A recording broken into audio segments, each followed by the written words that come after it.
Your great-grandmother is lying to you, not intentionally, but every sepia-toned photograph, every back-in-my-day story, every nostalgic movie about the Roaring Twenties has constructed a carefully edited version of 1925 America. We see flappers and jazz clubs, Model T Fords and Prohibition speakeasies, the birth of modern America wrapped in a bow of simpler times. Here's what those photographs don't show you: the infant who died before their first birthday in 1 out of every 10 families. The farmer's wife who lost 3 teeth by age 30 because dentistry was a luxury, not healthcare. The factory worker whose shift was so long his children were asleep when he left for work and asleep when he returned. The daughter who couldn't attend high school because her family needed her wages from the textile mill. 100 years separates us from 1925. Just 4 generations. Your great-grandparents' world. And we've convinced ourselves of 2 competing myths about it. Either it was the good old days when life was simpler, communities were stronger, and people were happier, or it was a nightmare of backbreaking labor, rampant disease, and grinding poverty. Both are wrong, and both are right. Here's what I want to know. What was it actually like to wake up on an ordinary Tuesday in 1925 America if you weren't wealthy? How did a farmer in Iowa, a shopkeeper in Georgia, and a factory worker in Massachusetts experience their daily existence? What did they eat? How did they stay warm? What killed them? What sustained them? And most importantly, what would shock them most about how we live now, and what would shock us most about how they lived then? Over the next 90 minutes, we're going to reconstruct daily life in 1925 America with the granularity of a police investigation.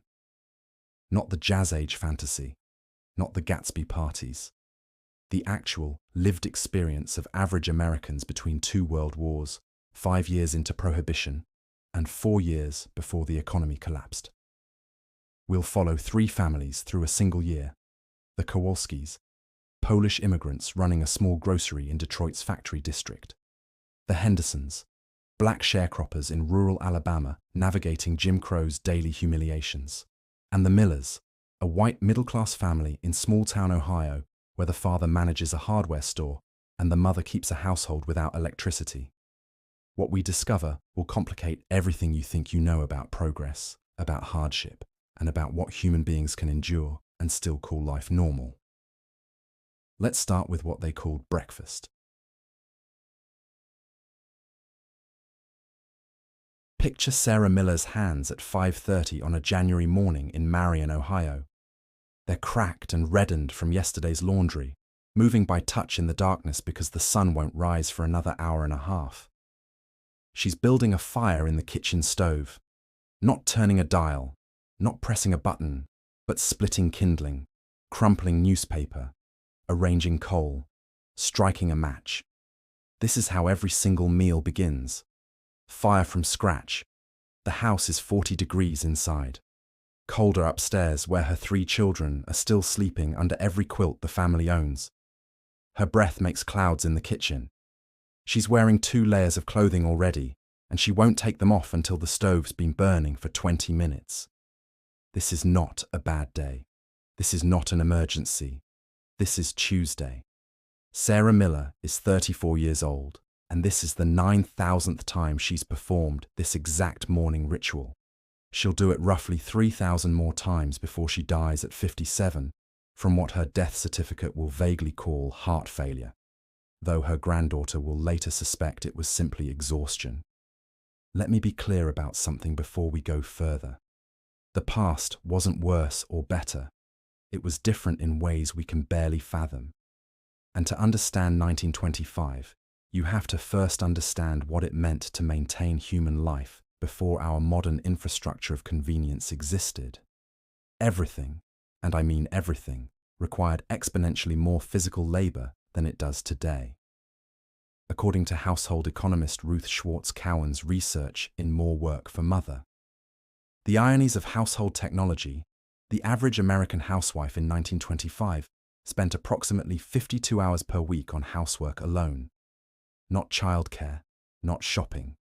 Just the physical labor of maintaining a household, cooking, cleaning, laundry, food preservation, sewing, mending. 52 hours. That's more than a full-time job by modern standards. And that's before you add the fact that most women also maintained vegetable gardens, preserved food for winter, made clothing, and often took in laundry or sewing for extra income. But let's stay with Sarah for a moment, because breakfast is finally ready. The stove has been burning for 40 minutes now. She's made oatmeal from scratch, not instant oats, but steel-cut oats that required 30 minutes of stirring. She's fried eggs from chickens in the backyard coop that she feeds and waters daily. She's sliced bread she baked 2 days ago. She's poured milk that was delivered this morning by a horse-drawn cart, and that will spoil by tomorrow if they don't drink it, because refrigeration means an icebox, and ice costs money. The whole family eats together at 6:15 a.m., not because they're practicing some wholesome family value, but because there's one table, one room that's warm, and everyone needs to eat before their workday begins. Charles Miller, Sarah's husband, manages a hardware store downtown. He'll walk the 8 blocks to work in the snow because owning a car would cost roughly $4,000, equivalent to about $60,000 today, and the Millers make roughly $2,000 a year total. Their house, which they rent, costs $30 a month. Their oldest daughter, Helen, who's 14, will attend school today. She's one of the lucky ones. According to education historian David Tyak's research in the One Best system, only about 32% of American teenagers attended high school in 1925. The rest were working. But Helen's 11-year-old brother Richard won't attend school today. He has pneumonia. And this is where we need to pause and talk about something that defined daily life in 1925 more than anything else: the constant, lurking presence of death. Richard Miller's pneumonia might kill him. There's no way to sugarcoat this. Pneumonia was the third leading cause of death in 1925 America, according to mortality statistics compiled by the US Census Bureau. It killed approximately 140,000 Americans that year, equivalent to roughly 280,000 deaths today when adjusted for population. There are no antibiotics. Penicillin won't be discovered for 3 more years, and it won't be mass-produced until World War II. There are no vaccines for pneumonia. There's no oxygen therapy available in home settings. What there is, a doctor who makes house calls for $2, nearly a day's wages for Charles Miller. The doctor listens to Richard's chest with a stethoscope, confirms pneumonia, and tells Sarah to keep him warm, keep him hydrated, and pray. That's not folk medicine. That's professional medical advice in 1925. Keep him comfortable and hope his immune system wins. The Millers will spend the next week taking shifts sitting with Richard. They'll pile blankets on him during fever chills. They'll force water and thin soup down his throat. They'll listen to his breathing in the dark and wonder if each rattling exhale might be the last. He'll survive, barely, but his lungs will be permanently weakened, and he'll die at 43 from tuberculosis. Another disease we've almost forgotten existed, another killer that stalked 1925 America like a predator. Here's what you need to understand. This level of medical precarity wasn't exceptional. It was universal. According to public health historian John Duffy's research in the Sanitarians, the infant mortality rate in 1925 was approximately 71 deaths per 1,000 live births. Today, it's 5.4 per 1,000. Do the math. In 1925, if you had 10 children, statistically, one would die before their first birthday. Every parent knew these odds. Every pregnancy carried the shadow of potential loss. Every childhood illness was potentially fatal. And before you think this was just a problem for the poor, it wasn't. President Calvin Coolidge's 16-year-old son died in 1924 from an infected blister he got playing tennis on the White House lawn. A blister. It became septic. He died. Within a week, no one could save him, not even with the full resources of the United States government. Let's shift locations now, because while the Millers are dealing with Richard's pneumonia in Ohio, the Kowalskis are opening their grocery store in Detroit at 6 a.m. Stanisław Kowalski emigrated from Poland in 1910, worked factory jobs for a decade, saved every possible dollar, and bought this small store in 1922. It's 20 feet wide. It sells basics: flour, sugar, canned goods, fresh produce in summer, coal for heating, kerosene for lamps. His wife Anna handles the counter while Stanisław manages inventory and deliveries. Their typical workday is 14 hours. The store opens at 6 and closes at 8. They're open 7 days a week because if they close, customers go to the competitor 2 blocks away, and the Kowalskis can't afford to lose business. They have 3 children. The oldest, Piotr, is 16 and works full-time at the Ford Motor Company plant for $5 a day. That's actually good money. Ford famously paid above the average factory wage. But let's be clear about what that $5 buys. Piotr works on the assembly line installing engine components. He performs the same motion approximately 400 times per shift. Not 400 different tasks. 400 repetitions of one motion. 8 hours, 5 days a week, sometimes 6. According to labor historian Stephen Meyer's research in the $5 day, the average Ford worker in 1925 lasted about 3 months on the assembly line before either quitting or being fired for failing to maintain pace. The work was mind-numbing and body-destroying in equal measure. Men developed repetitive strain injuries that would permanently limit their mobility. They breathed metal particulates that would scar their lungs. They lost fingers in machinery. But Piotr is young and healthy, and that $5 a day means the Kowalskis can afford their small house and the store. His wages account for almost 40% of the family's total income. If Piotr gets injured, the family might lose the store. There's no workers' compensation system. There's no disability insurance. There's no unemployment insurance. If you're too injured to work, you simply stop earning money. The factory doesn't care. Neither does the landlord. This is what we mean when we talk about precarity. Not just poverty, precarity. The constant awareness that one illness, one accident, one bad season could unravel everything you've built. Now travel south, way south, to rural Alabama, where the Henderson family is already in the fields by 6:30 a.m., even though it's January, because there's always work on a cotton farm and sharecroppers don't get winter vacations. James and Ella Henderson farm 40 acres they don't own. Here's how sharecropping works. The landowner provides land and seed. The sharecropper provides labor. At harvest, the crop is split, supposedly 50-50, though the landowner controls the accounting, the weighing, and the market prices. In practice, according to historian Pete Daniels' research in The Shadow of Slavery, Peonage in the South, sharecroppers almost never broke even.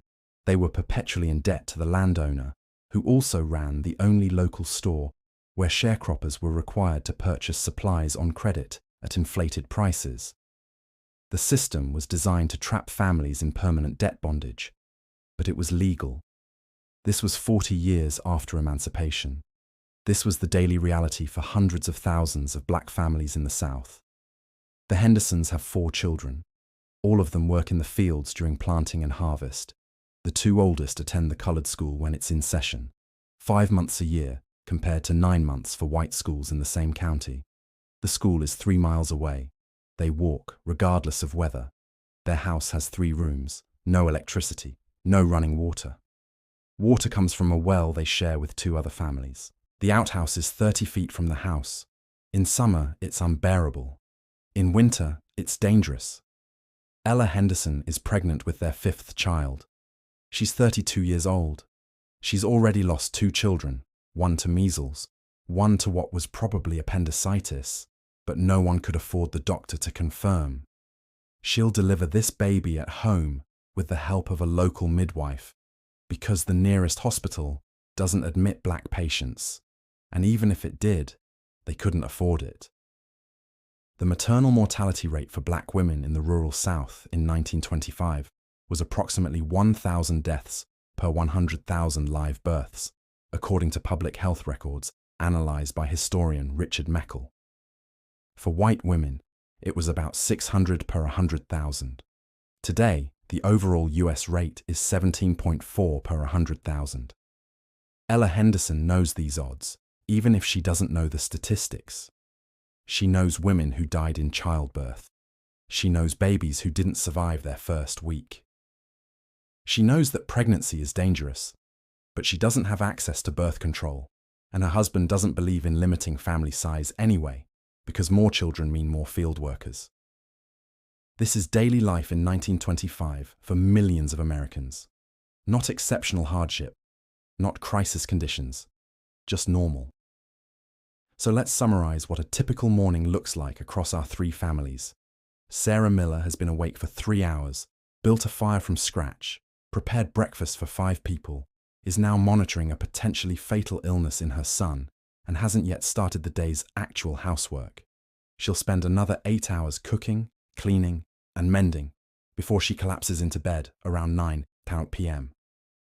Anna Kowalski has already worked 2 hours in the store, sent her husband to the wholesale market for inventory, and is preparing to spend the next 12 hours behind the counter while simultaneously managing childcare for her youngest daughter, because working mothers in 1925 didn't have daycare options.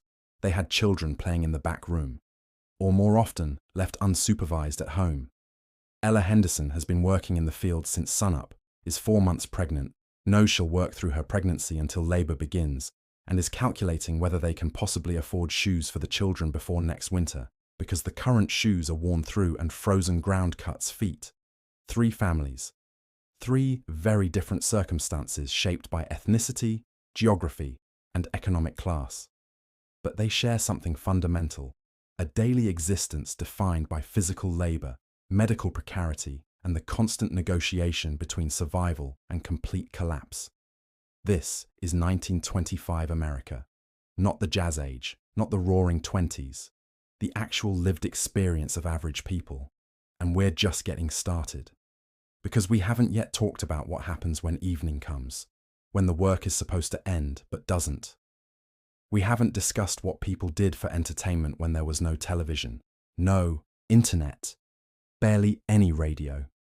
We haven't explored what it meant to be a woman with no legal right to control her own reproduction, or what it meant to be black in an America that had written Jim Crow into law. But everything was about to get more complicated. Because 1925 wasn't a stable plateau.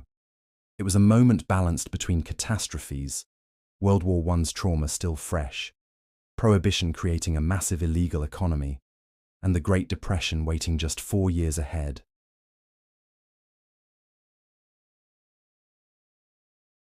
It's 2 p.m. on that same Tuesday, and Sarah Miller is standing at a washboard in her basement. She's been doing laundry for 3 hours.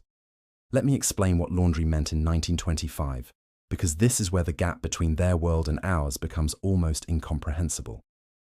Laundry wasn't a task. It was an ordeal that consumed an entire day, required enormous physical strength, and quite literally shortened women's lives. Here's the process. Sarah follows every single Monday, because Monday is wash day universally across America, because it takes so long that it requires a dedicated day. First, she hauled 40 gallons of water from the pump in the yard. That's roughly 330 pounds of water, multiple trips, in January.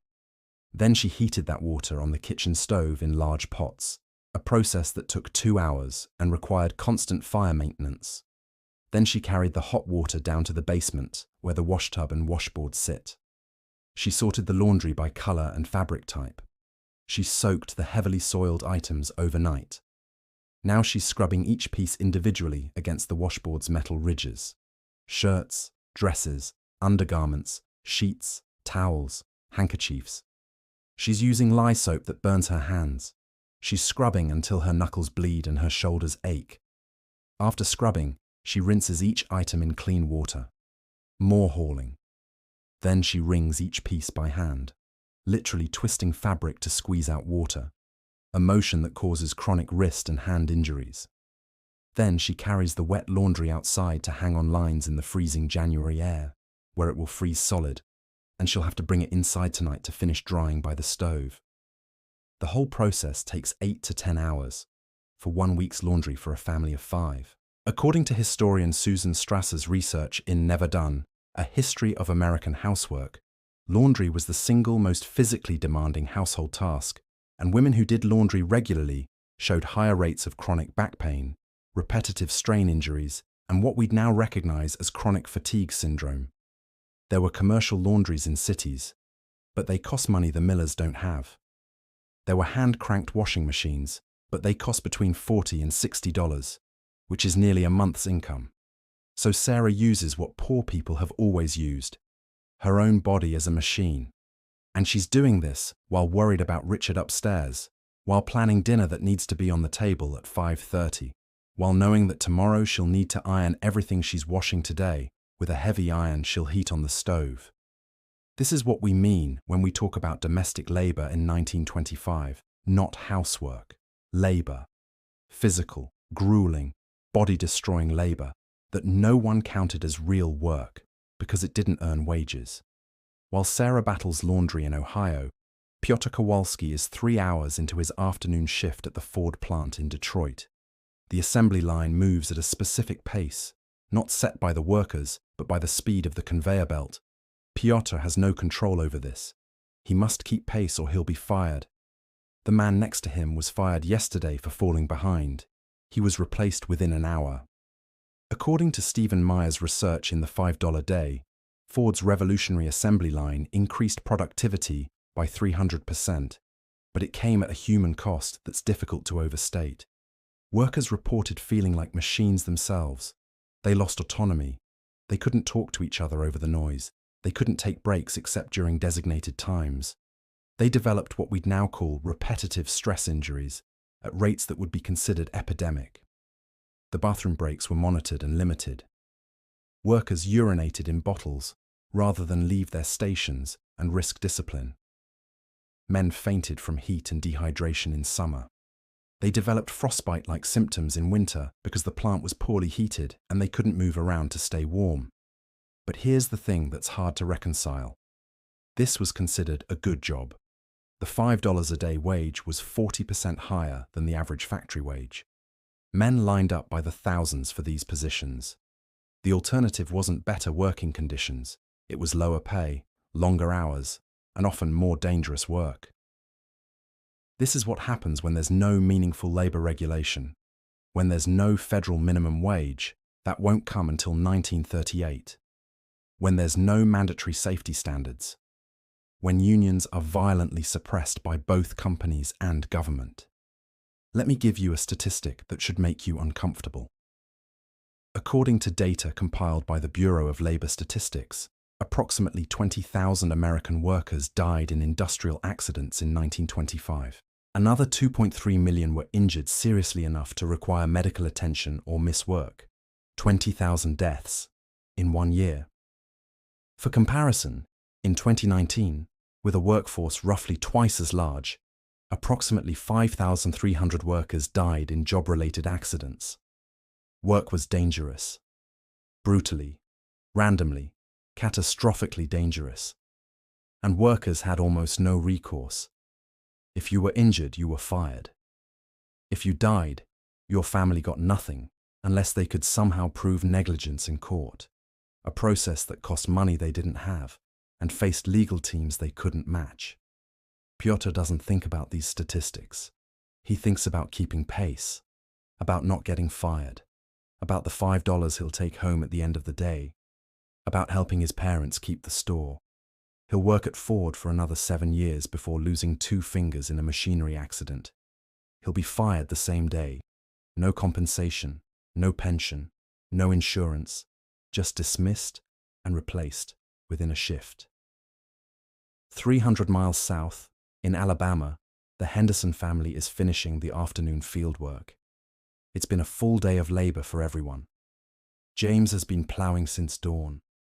Ella has been picking debris from last year's cotton stalks, back-breaking work that requires constant bending. The children have been clearing rocks and repairing fences. They'll break now for a meal, cornbread, beans, a little salt pork. Not because they're not hungry, but because this is all the food they have. The midday meal is the smallest of the day. The largest is in the evening after work is done. Here's something I need you to understand about sharecropping in the 1925 South. It was designed as a replacement for slavery that maintained many of slavery's economic functions.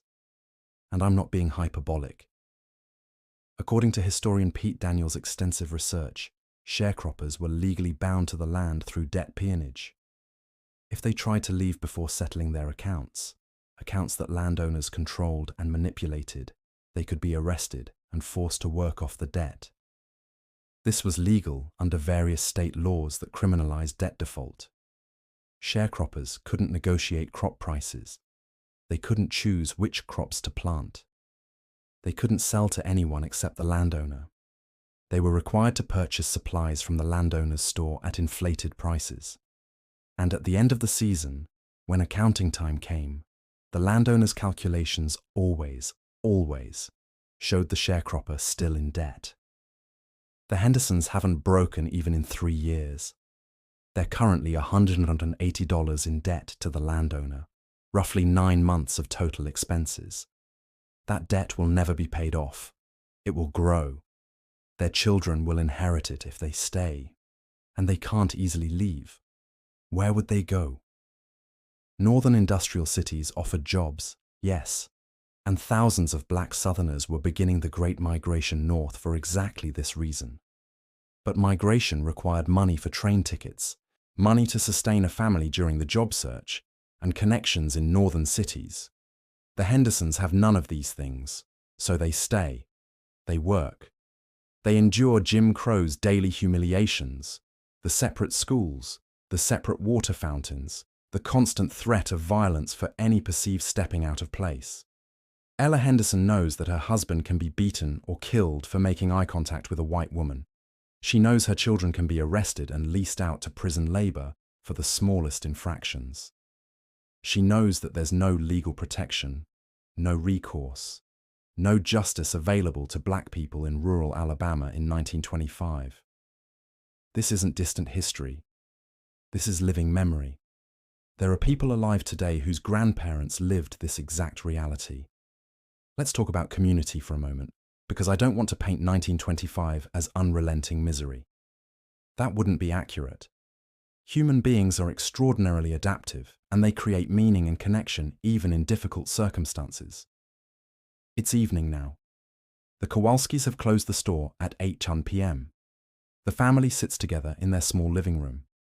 They have a radio, one of the new mass-produced models that cost about $120, which is a significant investment, but one Stanisław made last year because he believed it would help his children learn English and stay connected to American culture. Radio in 1925 was revolutionary. According to media historian Susan Douglas's research in Listening In, radio ownership exploded from about 60,000 households in 1922 to 5.5 million households by 1925. This was the first technology that brought the outside world directly into people's homes in real time. The Kowalskis listened to music programs, news broadcasts, Polish language shows that connect them to their immigrant community. For 30 minutes each evening, they sit together and listen. This is entertainment. This is family time. This is how they maintain connection. The Miller family doesn't have a radio yet. They gather in the parlor after dinner. Charles reads the newspaper aloud. Sarah mends clothing. Helen practices piano. They have an upright piano that cost $40 used, a significant investment that signals middle-class aspiration. Richard, recovered enough to sit up, reads a Zane Grey Western novel borrowed from the local library. This scene, family gathered in one room, engaging in separate but parallel activities, was standard across America. Not because they valued family togetherness more than we do, but because there was literally nowhere else to be. Most homes had one heated room in winter. No one had private bedrooms with their own entertainment. You were together because there was no alternative. But here's what's interesting. According to sociological studies from the period, people reported high levels of community satisfaction and social connection. Neighbors knew each other. They helped each other. They borrowed sugar and tools. They sat on front porches in summer and talked. Children played outside in groups, largely unsupervised. Was this better than our current isolation? Maybe, but it also came from necessity, not choice. You needed your neighbors because there was no social safety net. If your house burned down, there was no insurance for most people. Your neighbors took you in. If you got sick, neighbors brought food. If your husband died, the community helped your family survive. This wasn't altruism exactly. It was mutual aid born from shared vulnerability. Everyone knew they might need help tomorrow, so they helped today. The Henderson family's evening looks different. After the evening meal, James goes to a neighbor's house for a community meeting. This is a gathering of black farmers discussing strategies for dealing with the landowners, sharing information about which plantations are treating sharecroppers slightly less badly, organizing a collective fund to help families who face particular crises. These meetings are semi-secret. White landowners don't like black people organizing in any way, but the gatherings happen anyway, quietly, carefully. According to historian Robin D.G. Kelly's research in Hammer and Hoe, these informal networks of mutual aid and resistance were crucial to black survival in the Jim Crow South. Ella stays home with the children. She's teaching her oldest daughter to quilt, not as a hobby, but as a survival skill. Quilts are expensive to buy. Fabric scraps can be turned into blankets. Every skill that reduces dependence on purchased goods is essential. The children will go to bed soon. There's no electricity, and kerosene for lamps costs money, so bedtime follows darkness. They'll sleep in one bed, all four of them, for warmth.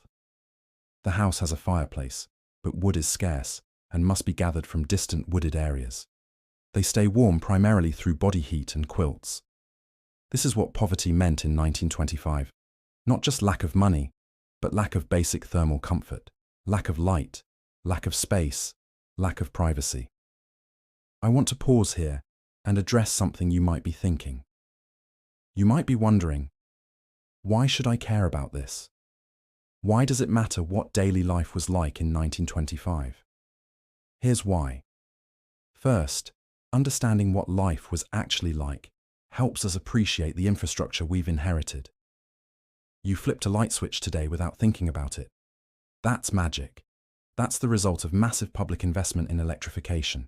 You took antibiotics for an infection that would have killed you in 1925. You threw laundry in a machine and walked away. These aren't small conveniences. These are transformations of human existence. Second, it helps us understand what government actually does. The New Deal, which began in 1933, created Social Security, unemployment insurance, workers' compensation, federal minimum wage, and workplace safety regulations. These didn't exist in 1925, and their absence meant suffering and death on scales we've forgotten. Third, it complicates our narratives about the past. Life wasn't simpler in 1925. It was harder in almost every measurable way, but people weren't miserable every moment. They found joy, created community, fell in love, raised children, told jokes, sang songs. Human beings are resilient and adaptive. And fourth, most importantly, it helps us see what we've lost along with what we've gained. The Kowalskis knew every customer who walked into their store. They extended credit to neighbors who were struggling. They were embedded in a community network of reciprocal obligation. Stanisław could fix almost anything that broke in his house. Anna could preserve food, sew clothes, tend sick children with home remedies that often actually worked. We've gained comfort and safety and convenience. We've lost skills and community and a certain kind of self-sufficiency. Both things are true. It's 9 p.m. now. Our three families are preparing for bed. Sarah Miller banks the fires, covering coals so they'll stay lit through the night and she won't have to start from scratch in the morning. She checks on Richard one last time. She crawls into bed next to Charles in a room so cold she can see her breath. They'll sleep under 4 quilts. They'll wake at 5:30 and do it all again. The Kowalskis are already in bed. They're exhausted. They've worked 14 hours. Tomorrow will be the same. And the day after. And the day after. There are no weekends off, no vacation days, no sick leave. You work until you physically cannot work anymore, and then you hope someone takes care of you. The Henderson family has been asleep for an hour already. They wake with the sun because there's no other practical option. Tomorrow, James will be back in the fields. Ella will be back to the endless domestic labor. The children will work, and then attend school when it's in session. The debt will grow, the cotton will be planted and harvested, the landowner will take his share plus interest. The cycle will continue. This is daily life in 1925 America. This is what normal looked like. But here's what I haven't told you yet. Here's what's been lurking beneath every story I've shared. All three of these families are about to face crises that will test whether they can survive at all. Because 1925 wasn't stable. It was a moment of profound transition, and the forces reshaping America, Prohibition's illegal economy, industrial mechanization's disruption of labor, the North's pull on Southern black populations, and the speculative financial bubble that would burst in 1929 were already in motion. The Millers are about to discover that Richard's illness has cost them more than they realized. The Kowalskis will face a choice that threatens everything they've built. And the Hendersons will confront the fundamental question: do we stay in this system that's designed to break us, or do we risk everything on the hope of something better? But I'm getting ahead of myself.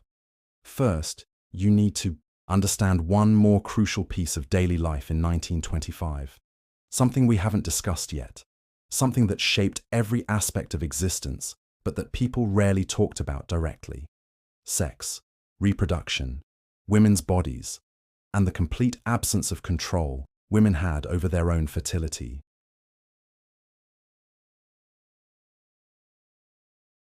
Let's talk about something that defined women's lives in 1925, but that gets sanitized out of most historical accounts. The fact that women had virtually no control over their own reproductive lives. Sarah Miller has been pregnant 7 times. She has 3 living children. Do that math. 7 pregnancies, 3 children, 4 children who didn't survive, 2 miscarriages, 1 stillbirth, and 1 infant who died at 6 months from what was probably whooping cough. This wasn't unusual. This was normal. According to demographic historian Michael Haynes's research on American fertility patterns, the average woman who married in 1900 and survived to age 45 experienced approximately 5 pregnancies. Roughly 25% of children born didn't survive to age 5. But here's what we need to understand about 1925. Birth control was illegal, not just frowned upon, not just socially unacceptable, actually illegal under federal and state laws. The Comstock Act of 1873 classified contraceptive information and devices as obscene materials and banned their distribution through the mail. By 1925, 24 states had additional laws restricting contraception. Margaret Sanger had opened the first birth control clinic in 1916 and was promptly arrested. She'd continue fighting for legal contraception for decades. But in 1925, most women had no legal access to reliable birth control. What they had were folk methods, douching with various solutions, withdrawal, extended breastfeeding to suppress ovulation, and illegal abortions. According to historian Leslie Reagan's research in When Abortion Was a Crime, it's estimated that between 700,000 and 1.2 million illegal abortions were performed annually in the United States during the 1920s. Approximately 2,500 women died each year from abortion complications, infections, hemorrhages, perforations. Let me be clear about what this meant in practice. Women were having sex within marriage, getting pregnant, and dying from it. Not from childbirth, from desperate attempts to prevent childbirth. Sarah Miller knows women who died this way. She knows women who performed abortions on themselves, using knitting needles, coat hangers, poisonous herbs. She knows women who paid back alley practitioners and ended up bleeding to death in their own beds, while their families watched helplessly. She's been fortunate. Her pregnancies have been difficult, but she's survived them. Her body has cooperated with her desperation. But she's 34 years old, and she knows that every act of intimacy with her husband carries the risk of another pregnancy that might kill her or produce another child they can barely afford to feed. There's no conversation she can have with Charles about this. Men don't discuss women's reproductive health. Women don't discuss it openly, even with each other. It's shrouded in shame and silence and religious prohibition. So Sarah does what millions of women did. She endures. She prays. She uses whatever folk methods she's learned. And she accepts that her body is not entirely her own. Ella Henderson is facing a different crisis. Remember, she's 4 months pregnant with her 5th child. What I didn't tell you earlier is that she's been hemorrhaging for 3 days.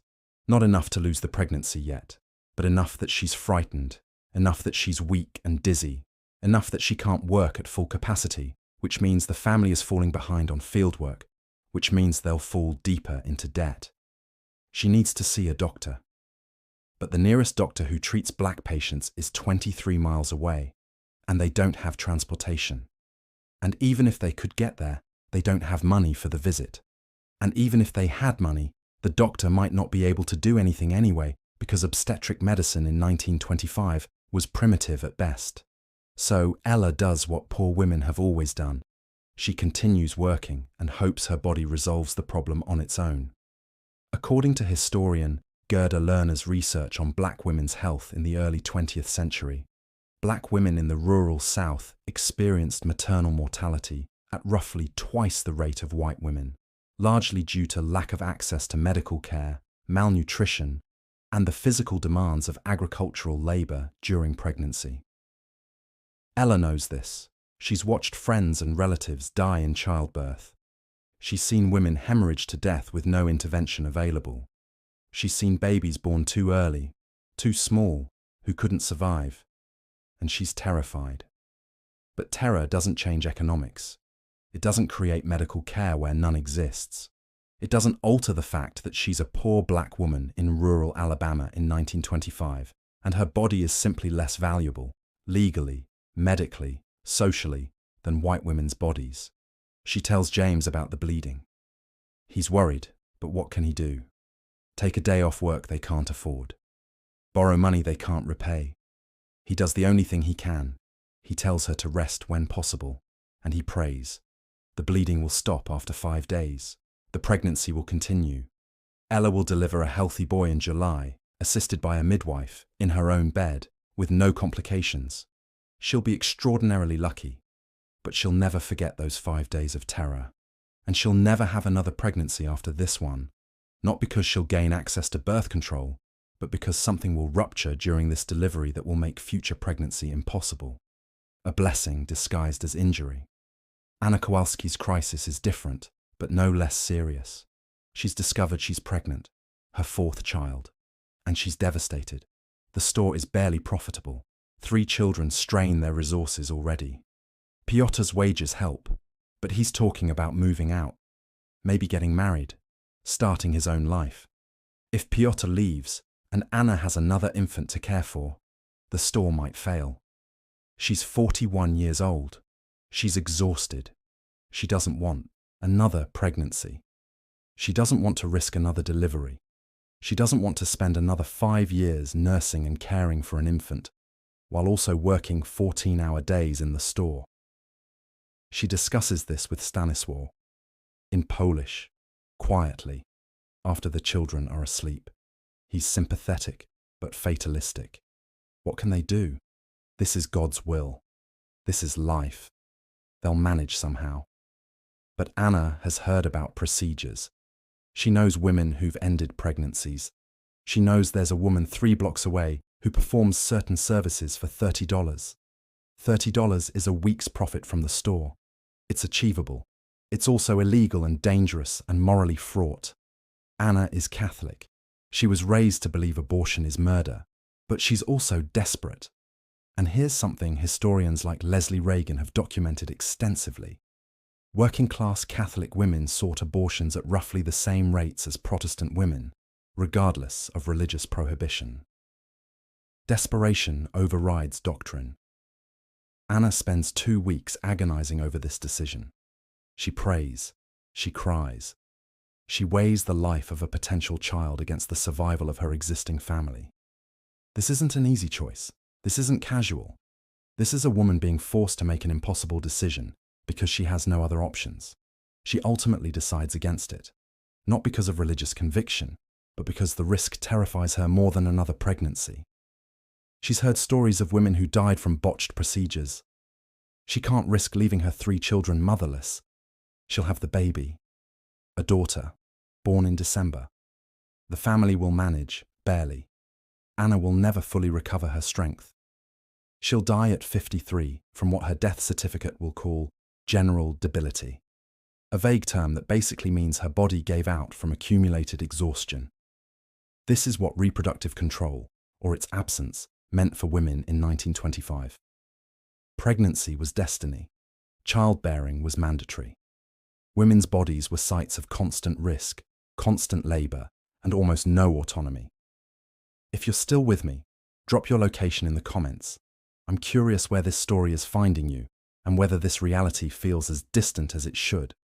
Now let's return to the Miller family, because Richard's pneumonia is going to cost them more than they anticipated.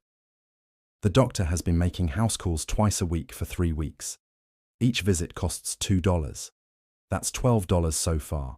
Roughly 6% of the family's annual income spent on medical care in less than a month. Richard is recovering, but slowly. He's missed 3 weeks of school.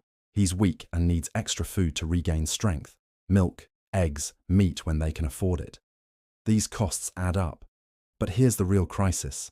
Charles has been missing work to help Sarah care for Richard. Not every day, but enough that his boss at the hardware store has noticed. And enough that when the store needs to cut costs, Charles is the one let go. Not fired exactly. Laid off temporarily. Which means the same thing, no income, but phrased in a way that doesn't acknowledge the family's sudden catastrophe.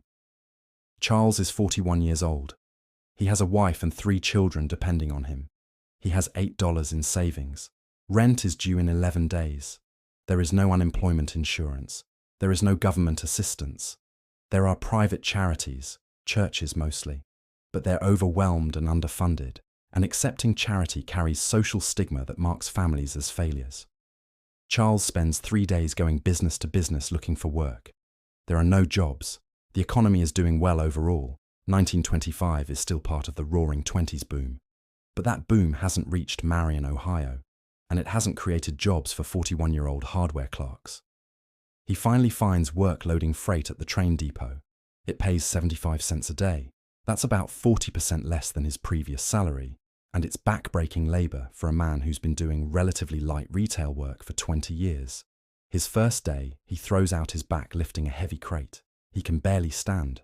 But he shows up the next day anyway because missing work means losing the job, and losing the job means eviction, and eviction means what? Where does a family with no money and no prospects go? Sarah takes in laundry from wealthier families to supplement income. This means she's now doing laundry 2 days a week instead of 1, her own family's, and paying customers. She charges 25 cents per load. She can physically manage about 3 loads in a day. That's 75 cents, the same as Charles's daily wage, but it destroys her hands and back. Helen, their 14-year-old daughter, drops out of school to take a job at a local textile mill. She makes 40 cents a day working 10-hour shifts. This is legal. This is normal. According to census data analysed by historian Hugh Heinemann, approximately 1.7 million children under age 15 were employed in industrial jobs in 1925. The Millers will survive this crisis. Barely. Charles's back will recover enough that he can keep working. The hardware store will eventually rehire him at reduced wages. Helen will return to school after 6 months, but she'll never graduate high school. Sarah's hands will be permanently damaged from the extra laundry work, but they'll survive, which means they're lucky. Meanwhile, the Kowalskis are facing a different threat: Prohibition. The store sells basic groceries, but grocery stores in immigrant neighborhoods in 1925 often served another function. They were fronts or distribution points for illegal alcohol. Stanisław has resisted this. He's cautious. He doesn't want to risk the business or face legal troubles. But his competitors are making substantial money from bootlegging, and it's getting harder to compete on groceries alone. Then a man comes into the store. Professional, well-dressed. He explains that he represents certain interests. He's not threatening, exactly, but he makes it clear that the Kowalskis have 2 options: participate in the distribution network and receive payment, or decline and face complications. What kind of complications? The man doesn't specify, but the implication is clear: vandalism, harassment, possibly violence, and definitely loss of customers, because the network can steer people to competitors. According to historian Michael Lerner's research in Dry Manhattan, this was standard operating procedure for organized crime during Prohibition. Small businesses in ethnic neighborhoods were either incorporated into bootlegging networks or driven out of business. Stanisław discusses this with Anna. They're both frightened. They've built this store through 15 years of brutal labor. They're finally stable. They can't afford to lose everything. But participating means breaking federal law. It means risking arrest, imprisonment, deportation for Stanisław as a naturalized immigrant. It means teaching their children that criminality is acceptable when necessary. They decide to cooperate, minimally. They'll allow the store to be used as a pickup point once a week. They won't handle money directly. They'll maintain plausible deniability. This works for 8 months. Then there's a raid. Federal agents storm the store at 4 p.m. on a Thursday. They find 20 bottles of illegal whiskey in the back room. Stanisław is arrested. Anna is questioned for hours. The store is shut down pending investigation. This is the crisis that will define the next 2 years of their lives. Because Stanisław faces federal charges. He could be imprisoned for up to 5 years. He could be deported, despite living in America for 15 years and having 3 American-born children. The family hires a lawyer, costs $200 they don't have, borrowed from relatives at high interest. The lawyer negotiates. Stanisław wasn't the supplier, just the location. He's a small fish. The prosecutor is willing to deal. Final outcome: 6 months in county jail, a $500 fine, and probation. The store is allowed to reopen, but the family is now deeply in debt and under surveillance. Any future violation means immediate deportation. The Kowalskis will recover financially, eventually, but the trust is broken. The sense of security is gone. They've learned that the law can destroy law-abiding people, and that survival sometimes requires breaking laws designed to criminalize entire communities. The Henderson family's crisis is both slower and more deadly. James has been organizing with other sharecroppers, quietly, carefully. They're discussing the possibility of collective action, refusing to accept the landowner's accounting, demanding fair weighing of crops, maybe even withholding labor until conditions improve. This is dangerous. According to historian Nan Woodruff's research in American Congo, sharecroppers and tenant farmers who attempted to organize in the 1920s South faced violent retaliation from landowners, often with law enforcement cooperation or participation. But the debt has become crushing. James calculated that they've worked for 3 years and gone deeper into debt each year. At this rate, his children will inherit debt. His grandchildren will be sharecroppers. The cycle will never break. So he attends meetings. He talks with other men. They plan carefully. They're not revolutionary. They're not demanding land redistribution. They just want fair accounting and fair wages. The landowner learns about the meetings. Someone talks, or someone is observed, or someone in the sheriff's department reports suspicious gatherings of black men. One night in August, 3 white men come to the Henderson house. They don't identify themselves as law enforcement, but they don't need to. The message is clear. Stop organizing or face consequences. They don't beat James. They don't need to. The threat is implicit. This is Alabama in 1925. Black men have been lynched for less. James stops attending meetings. The organizing effort collapses. The sharecroppers return to work under the same conditions. Nothing changes. But something has broken in James. According to psychological research on chronic oppression by trauma specialist Kenneth Hardy, the constant suppression of resistance leads to what's now called complex trauma, a pervasive sense of powerlessness, rage with no outlet, depression that looks like acceptance. James begins drinking, not heavily, but steadily. It's a way to numb the humiliation, the anger, the hopelessness. Ella watches him change. She understands why, but understanding doesn't help. The family will stay on this plantation for another 4 years. Then, in 1929, James will make the decision that hundreds of thousands of black Southerners made during this period. They'll leave. They'll join the Great Migration north to Chicago, where James has a cousin who promises there are jobs, and where maybe, the system isn't quite so rigged. But that's still 4 years away. For now, they endure. Let me pause here and acknowledge something. These stories are hard. They're supposed to be. Because the reality of 1925 for most Americans was hard in ways we can barely imagine. But here's what I want you to notice. Despite everything, these families survive. They adapt. They make impossible choices and live with the consequences. They find small moments of joy and connection, even in grinding circumstances. Human resilience is remarkable, but it's also not a justification for tolerating injustice. The fact that people survived these conditions doesn't mean the conditions were acceptable. And here's the thing we haven't fully addressed yet. Most of these hardships weren't inevitable. They weren't natural disasters. They were the result of specific policy choices, economic systems, and social structures that benefited some people at the expense of others. The Miller's medical crisis happened because America had no public healthcare system, no sick leave requirements, no job protections for workers with ill children. The Kowalskis' legal troubles happened because Prohibition was a failed policy that criminalized millions of Americans and created a massive illegal economy controlled by organized crime. The Hendersons' debt peonage happened because Southern states deliberately created legal systems designed to maintain racial oppression after slavery's formal end. Anna Kowalski's reproductive crisis happened because male lawmakers banned contraception, leaving women with no control over their own fertility. These weren't acts of God. These were choices, and understanding that distinction is crucial because it means these problems were solvable.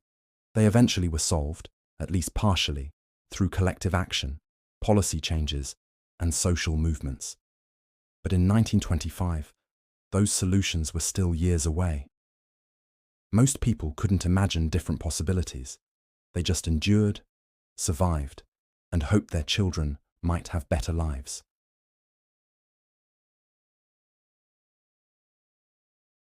Here's the question we need to ask now. Why was life so hard for average Americans in 1925 when the country was in the middle of an economic boom? Because it was booming. The stock market was soaring. Industrial production was at record highs. America was becoming the world's dominant economic power. The GDP grew by 42% between 1921 and 1929. This was genuine prosperity.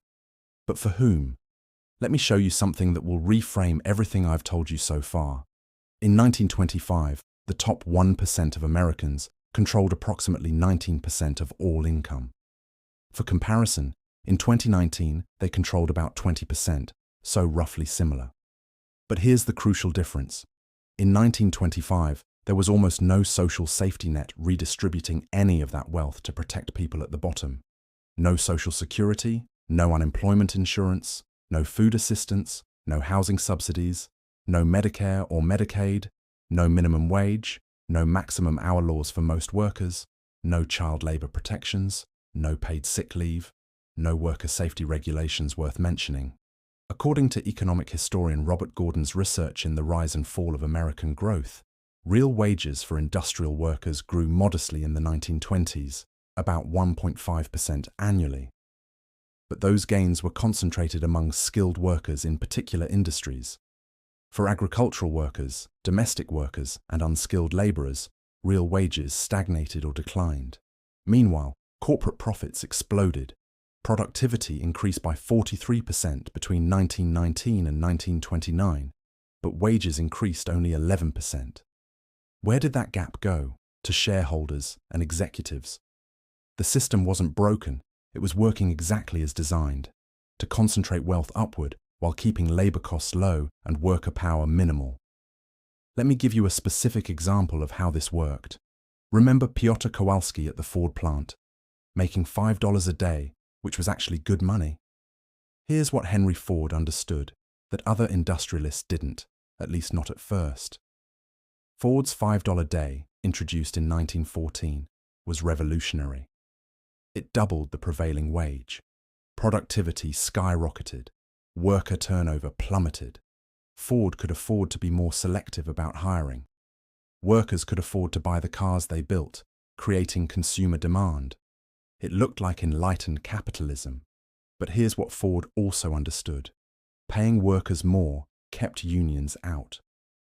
According to historian Stephen Meyer's detailed analysis, Ford's labor policies were explicitly designed to prevent unionization. The company spied on workers, fired anyone suspected of union sympathizing, and maintained strict discipline that allowed no collective action. And it worked. Ford's Detroit plants remained non-union through the 1920s, while the company's profits reached astronomical levels. In 1925, Ford Motor Company earned $88 million in profit, equivalent to about $1.5 billion today. Henry Ford personally was worth approximately $1 billion in 1925 dollars, equivalent to roughly $17 billion today. Meanwhile, Piotr Kowalski made $1,500 per year and lost 2 fingers to machinery with no compensation. The math is simple. Ford could afford to pay workers more, much more, but he didn't have to, because workers had no power to demand it, and paying them just enough to prevent unionization while maximizing profits was the rational business decision. This is how the system worked across every industry. Corporations kept wages as low as competition for labor would allow. Workers couldn't organize effectively to demand better. Government didn't regulate to protect workers. Wealth concentrated at the top. But here's where it gets more complicated. And this is the major revelation I want you to understand. The system wasn't maintained just by corporate greed. It was maintained by deliberate policy choices that had widespread popular support. Let me explain what I mean. In 1925, most Americans genuinely believed in limited government. They believed that charity and private initiative should handle social problems, not federal programs. They believed that unions were radical and dangerous. They believed that government regulation destroyed freedom and prosperity. These weren't foolish beliefs. They were rooted in specific historical experiences and philosophical traditions. Americans had watched European governments conscript millions of men to die in World War I. They'd seen communist revolution in Russia seize private property. They associated big government with tyranny and loss of liberty.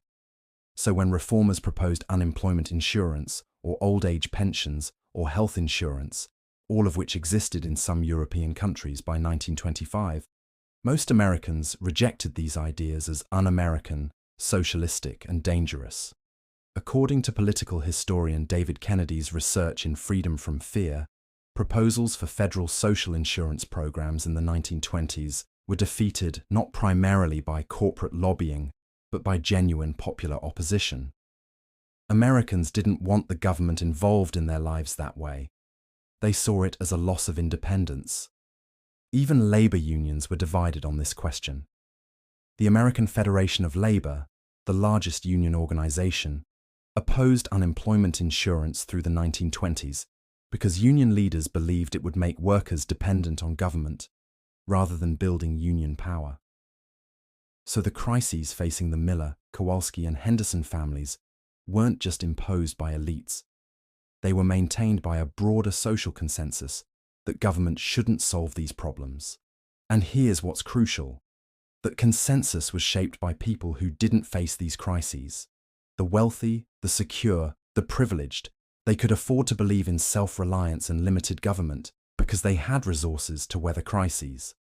They didn't need unemployment insurance because they weren't one paycheck from eviction. Let's look specifically at how this played out in each of our families' situations. The Millers' medical crisis. There were proposals in the 1910s and 1920s for compulsory health insurance. Progressive reformers looked at European models. Britain had national health insurance since 1911 and argued America should adopt similar systems. These proposals were defeated by a coalition of the American Medical Association, which feared government interference in doctors' autonomy and income. Insurance companies, which wanted to maintain private insurance markets. And conservative politicians, who painted health insurance as socialistic. But they were also opposed by many ordinary Americans who feared losing choice of physicians, who worried about costs, and who believed that health was a personal responsibility. According to historian Daniel Hirschfield's research in The Lost Reform, public opinion polls in the 1920s showed majority opposition to government health insurance. So the Millers faced catastrophic medical expenses, not because the solution was unimaginable, it existed in other countries, but because America actively chose not to implement it. The Kowalski's Prohibition crisis. Prohibition had overwhelming public support when it was enacted. The 18th Amendment was ratified by 46 of 48 states. It wasn't imposed by a tyrannical minority, it was democratic. And the motivations weren't all bad. Alcohol abuse was a genuine social problem. Domestic violence and poverty were strongly correlated with heavy drinking. Women reformers particularly supported Prohibition because they'd watched alcohol destroy families. But Prohibition's implementation created an enormous illegal economy that enriched organized crime, corrupted law enforcement, and criminalized millions of Americans. According to historian Lisa McGurr's research in The War on Alcohol, Prohibition led to approximately 500,000 arrests and 30,000 deaths from poisoned illegal alcohol during the 1920s. The Kowalskis were caught in a system that criminalized immigrant communities specifically. Federal enforcement focused disproportionately on ethnic neighborhoods, while wealthy Americans drank illegally in private clubs with minimal interference. The law created a two-tier system: harsh enforcement for the poor and immigrants, selective blindness for the wealthy. This wasn't accidental. It reflected who had power and who didn't. The Hendersons' racial oppression. This one is different because it wasn't maintained by popular consensus across America. It was maintained by white supremacy, enforced through violence in the South, and enabled by Northern indifference.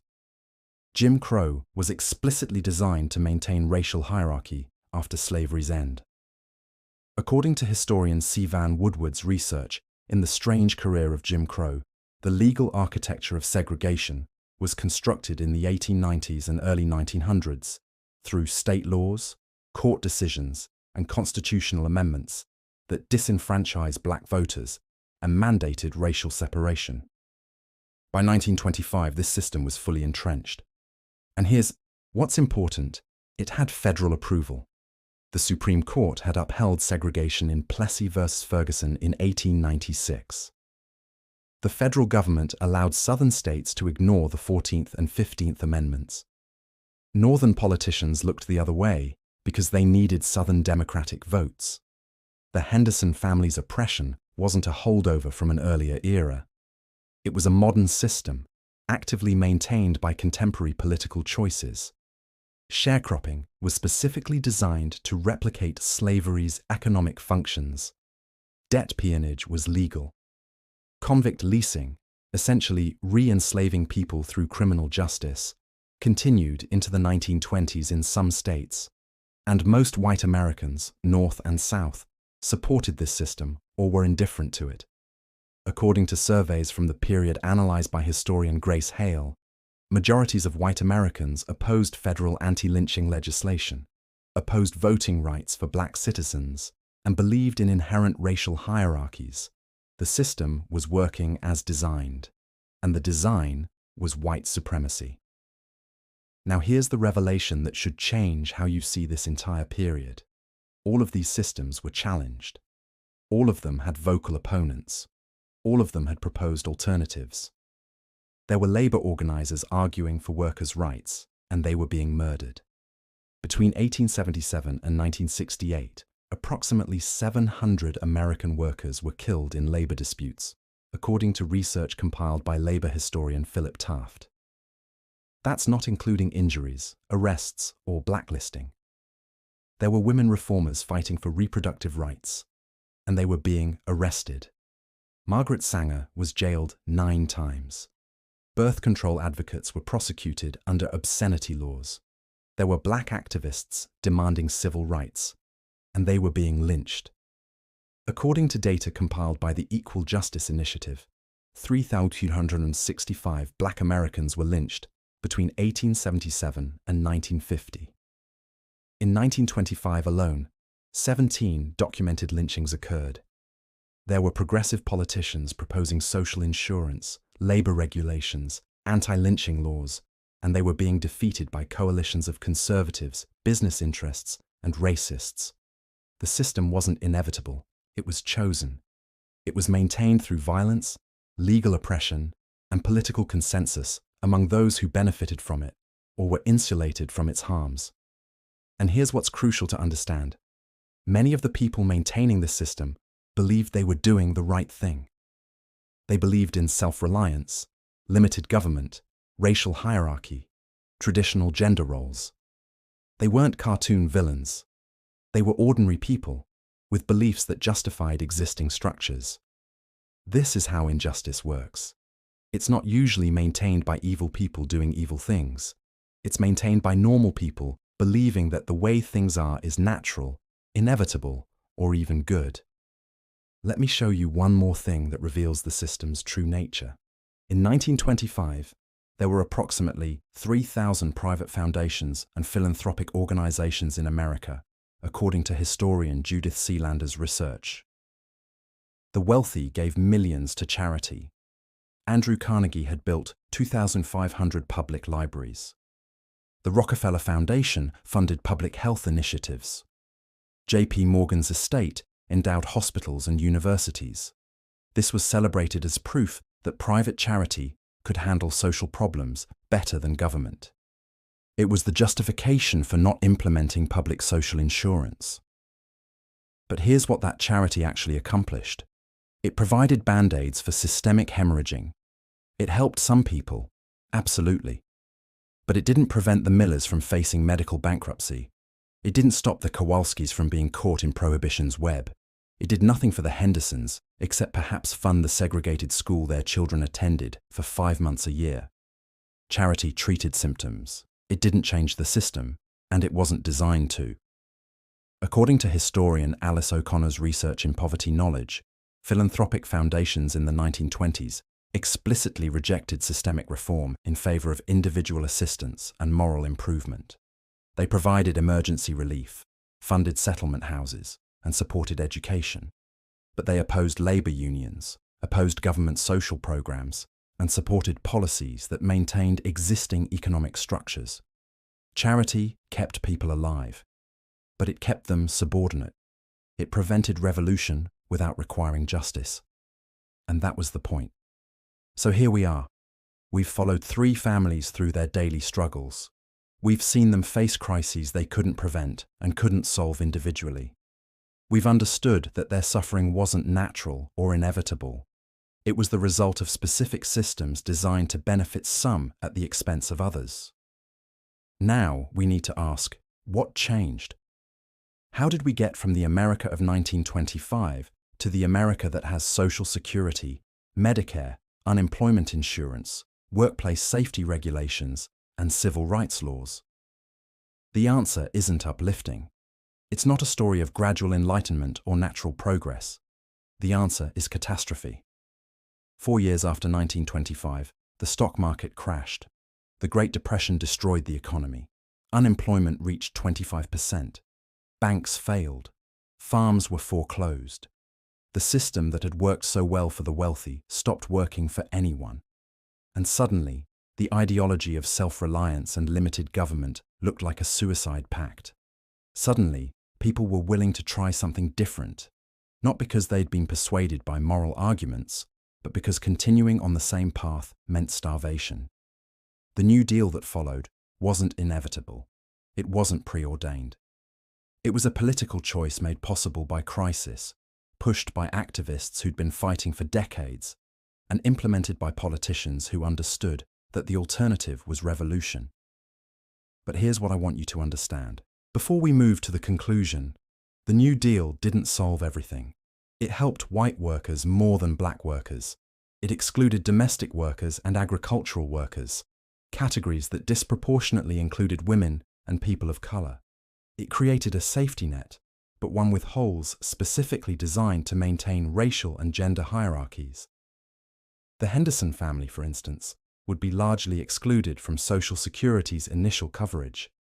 The benefits the Millers received would be larger than what the Kowalskis got, despite similar work histories, because of ethnic discrimination in benefit calculations.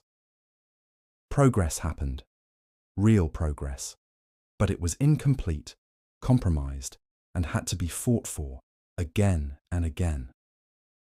Let me tell you what happened to our three families after 1925, because their stories illustrate the larger patterns.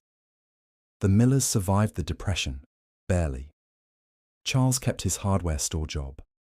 Sarah took in more laundry. Helen married young and moved away. Richard's damaged lungs made him ineligible for military service in World War II, which probably saved his life. He died in 1968, having watched his children benefit from programs, Social Security, Medicare, federal education loans, that didn't exist in his youth. The Kowalskis recovered from Stanisław's arrest. The store survived Prohibition's end and actually thrived during the Depression because they'd maintained customer loyalty. Piotr lost those fingers in 1932, but found other work. He eventually became a union organizer, ironically, fighting for the workplace protections he'd needed 15 years earlier. The family stayed in Detroit. They became part of the ethnic middle class that defined mid-20th century American prosperity. The Hendersons left Alabama in 1929. James found factory work in Chicago. The pay was better. The racism was different, but still pervasive. They lived in overcrowded housing on the South Side, but their children went to better schools. One son fought in World War II and used the GI Bill to buy a house, one of the few government programs that did benefit black veterans, though redlining limited where they could live. The family joined the Great Migration that transformed American demographics and culture. All three families' lives improved, eventually, but not through individual effort alone. Through collective action, government programs, and systematic change forced by crisis and decades of organizing. That's the real lesson of 1925. Not that life was simpler or harder, though it was harder in almost every measurable way, but that the systems shaping life were changeable. They were human creations. They could be reformed. And they were partially, incompletely, imperfectly, but meaningfully.